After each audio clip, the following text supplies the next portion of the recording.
qui est bien évidemment Deep Sea Aquarium Magmel. Ah, t'as vu quel enchaînement, quel enchaînement. On a c'est le Big 3 de Vega. Le Big 3 Vega. Le top 3. On savait même pas, on les a choisis parce que c'était nos préférés. Comme quoi on a du nez, hein, purée. Oh là là, le cri du mochi, on a un bon flair. Deep Sea Aquarium Magmel, un titre qui a démarré également avec la maison d'édition Vega il y a quelques années. C'était la rencontre avec ce héros. Voilà, ce héros finalement très attendrissant, qui a un regard qui s'émerveille facilement de toutes choses, mais surtout des animaux marins.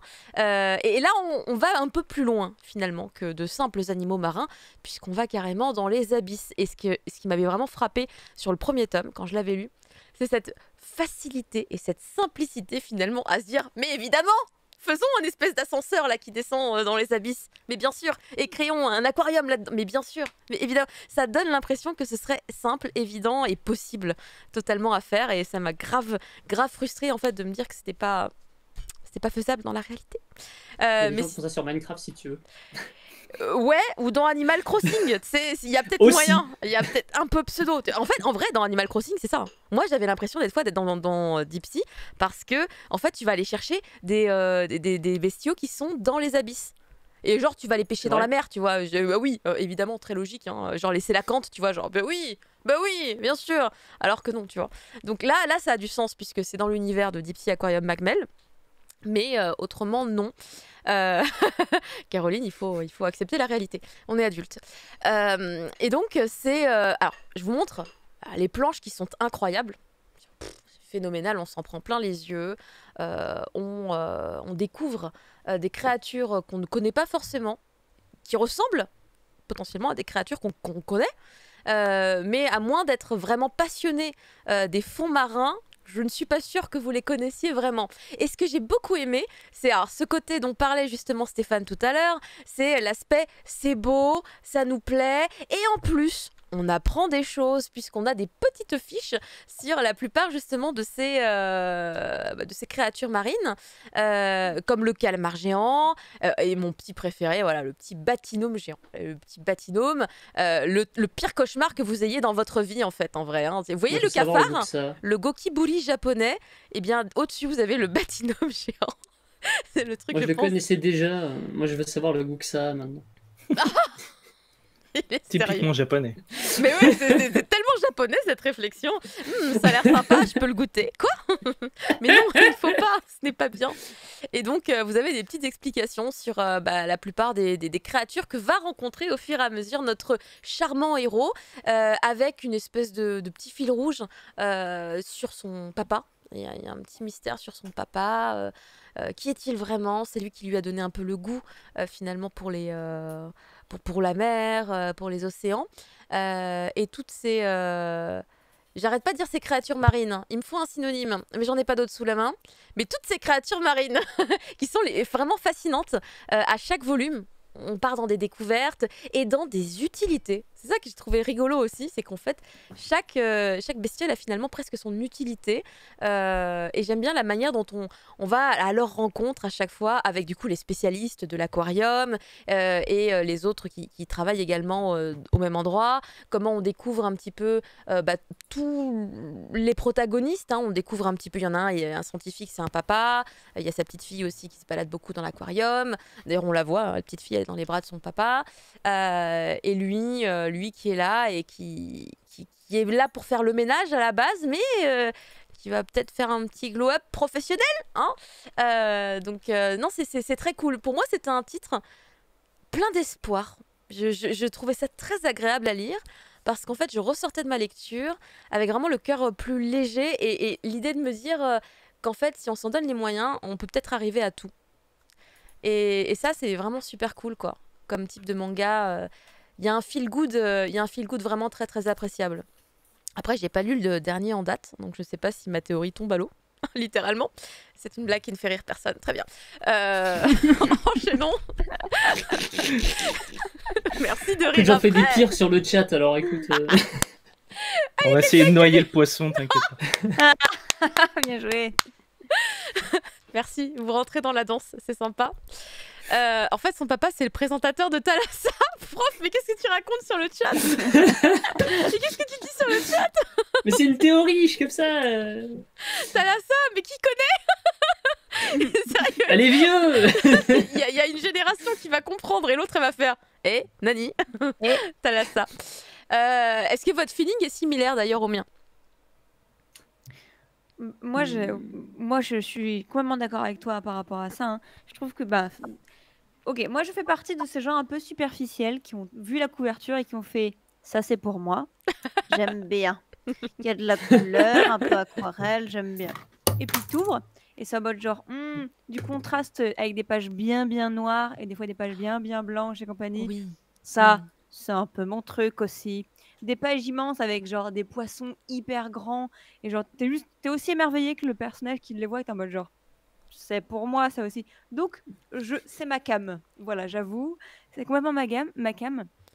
Et je suis d'accord avec toi sur le fait que j'aime beaucoup ce côté un peu on apprend l'écosystème qu'il y a l'extérieur et en même temps tu suis cet écosystème à l'intérieur de l'aquarium, tu vois, avec tous ces personnages et ouais, je sais pas, je trouve que c'est fort de réussir à apprendre des choses tout en tenant en haleine dans une histoire. Alors moi je suis pas allée très loin dans l'histoire, donc je pense que après cette émission je vais reprendre assez vite. Mais ouais, c'est un gros coup de cœur. Faut y aller les yeux fermés, les yeux ouverts. Tout est vachement bien, quoi. Moi, j'ai pas compris comment il était pas déjà signé ailleurs, quoi. J'étais là, genre, mais les éditeurs, mais heureusement que Vega était là pour nous le faire découvrir. À cause du fail des enfants de la mer chez Sarbacane. Je pense pas qu'il y ait d'impact puisque là on est vraiment sur deux histoires différentes. En vrai, je trouve que ça. Bon, après les poissons, tout ça. Oui, et il y a les poissons des abysses, c'était là aussi dans les enfants de la mer, mais il y avait pareil l'aquarium, mais il y a un côté moins mystique dans quand même Magmel qui le rend beaucoup plus accessible peut-être. Et puis il n'y a pas le trait de Igarashi qui est quand même particulier aussi. Bah oui. Donc moi j'aime beaucoup quand même Magmel. Pour le coup, en plus, c'est plus abordable. Et c'est plus didactique. Enfin, je veux dire, c'est pas le même sujet aussi. Hein. On est sur des poissons, mais c'est pas la même chose. Hein. C'est pas pareil. Mais effectivement, on retrouve cet univers de la mer que j'adore. Et qu'on voit pas tant que ça en vrai en manga. Alors que pourtant, ils aiment bien les poissons, les Japonais en général. Je veux dire. Oui. Et pas que dans l'assiette, je veux dire. Mais. Ouais, l'aquarium a une place centrale en plus dans certains genres, genre le shoujo. À chaque fois, il y a forcément un passage à l'aquarium. Donc, ouais, tout à fait. Il y a un truc. Le date à l'aquarium. Le date à l'aquarium. Alors là, franchement, un date dans ce type d'aquarium-là, oh là là, c'est un win. Est-ce que après, du coup, tu montes au restaurant manger le batinum géant Tu l'as vu, tu l'as apprécié de l'autre côté, maintenant tu vas le bouffer. Quoi? Non mais pour de coup, dedans, il me semble, tu sais, t'as la boutique de souvenirs, t'as la peluche Batinum géant, tu dis, oh oui, mange-moi. Quoi? C'est bizarre ça, une espèce de mollusque un peu... Alors non, c'est un crustacé. Le Batinum géant, c'est un cloporte de mer. Voilà. Pour moi, c'est un cafard géant, tu vois. C'est un cafard géant, juste il vit dans l'eau et il est juste plus charismatique, hein, c'est tout. Non, c'est un cloporte, il peut se rouler en boule, il a une carapace comme avec donc c'est des cloportes, les trucs que j'ai chez moi. J'ai des bestioles qui ressemblent à ça, mais en tout petit. Et je les retrouve, les cadavres là, ils sont en petites billes là, alors qu'en fait, en vrai, ils sont tout plats. Oui, ils se roulent en boule. Moi, c'est des cloportes. Ouais, ils meurent comme ça. C'est des cloportes. Ça pue? Je sais plus. Ça pue? Ça pue? Non, ça pue pas. Discussion entre la citadine et le campagnard. C'est un insecte. On arrive à se retrouver sur un aquarium, tu vois. On arrive à... écoutez, voilà, j'en découvre des choses. J'ai donc des cloportes qui viennent frapper à la porte donc vitrée de mon balcon. Décidément, je sais pas. C'est parce que je suis fatiguée, je fais des blagues nulles tout le temps. On les enchaîne. En tout cas, voilà, on vous a présenté le Big Tree de Vega. C'était même pas voulu, on n'a pas géré ça avec Vega au préalable, hein. C'est vraiment, ça s'est fait comme ça. Après, si vous voulez découvrir nos autres titres, on a parlé de Kamurai la dernière fois, hein, voilà. Oui, écoute, tout à l'heure, justement, Batstreff a posté le lien vers ta review qui est toujours disponible sur YouTube. On avait parlé d'autres trucs de Vega, je pense. On avait parlé de Kakushigoto. Oui, Kakushigoto, on l'avait fait il y a un moment. Mais sinon, c'est vrai que les titres Vega, on attendait un peu les nouveautés. je me rappelle, on attendait un petit peu les nouveautés. Mais maintenant, on a une nouvelle catégorie dans notre système de review qui s'appelle Zoom. Car avant, on avait la découverte pour parler des nouveautés. On avait la critique pour parler des œuvres finies. Puis on s'est dit, il manque un truc au milieu quand même. Et c'est la nouveauté, c'est Zoom. Et revoilà un chaton qui vient m'attaquer. Et donc voilà, maintenant on va peut-être pouvoir parler de séries qui sont déjà bien entamées, mais qui sont loin d'être terminées, ou pas trop loin. Et ça, voilà, on n'en aura pas besoin de se priver là-dessus si on en a envie. Et ça, c'est cool. C'est pour ça qu'on peut vous parler aussi de ces titres-là. Voilà. On ne se privait pas avant, c'est juste formel maintenant. C'est formalisé. Ouais, enfin, on se privait quand même un peu. Quand même. On choisissait on beaucoup. attendait les trucs finis ou alors. Ouais, on choisissait quand même beaucoup parmi les tomes 1. Et alors, cette série, est-ce qu'elle est terminée? Parfait, ok, on fait une critique. Il y a toujours des urgences. Voilà. Exactement. Il y avait un système de priorité qui était un petit peu différent, mais voilà, les choses évoluent. En tout cas, Vega, on en a parlé en long, en large et en travers. On a parlé de leurs titres. On a eu la chance d'avoir Stéphane à nos côtés pendant un paquet d'heures, dis donc. Alors là, je pense que c'est déjà le plus gros créneau qu'on ait fait pour cette nouvelle saison. Je pense qu'on a déjà battu nos objectifs. Ouais, voilà. Merci beaucoup. Sauf celui qui était de faire plus court. Mais... Tu l'as pas mis dans la liste. Je t'avais dit oui, non, 22h30, on s'arrête. Stéphane, en tout cas, merci beaucoup d'être resté avec nous jusqu'au bout du bout par rapport à Vega. On espère que tu as passé un bon moment. Nous, en tout cas, on a vraiment appris tellement de choses. On est super contents.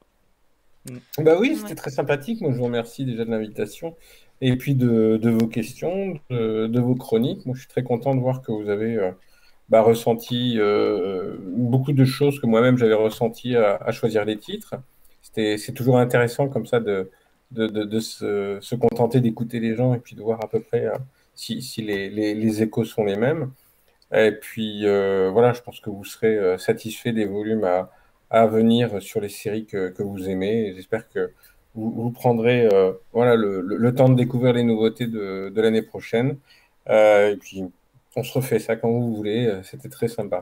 Écoute, peut-être en janvier du coup. Un peu plus tard, laisse venir d'autres nouveautés. Laisse venir, très bien. Il n'y a aucun problème, on laissera venir toutes les nouveautés que tu veux. En tout cas, merci encore Stéphane d'avoir été avec nous. On te libère, passe une excellente nuit et puis bon courage pour la suite.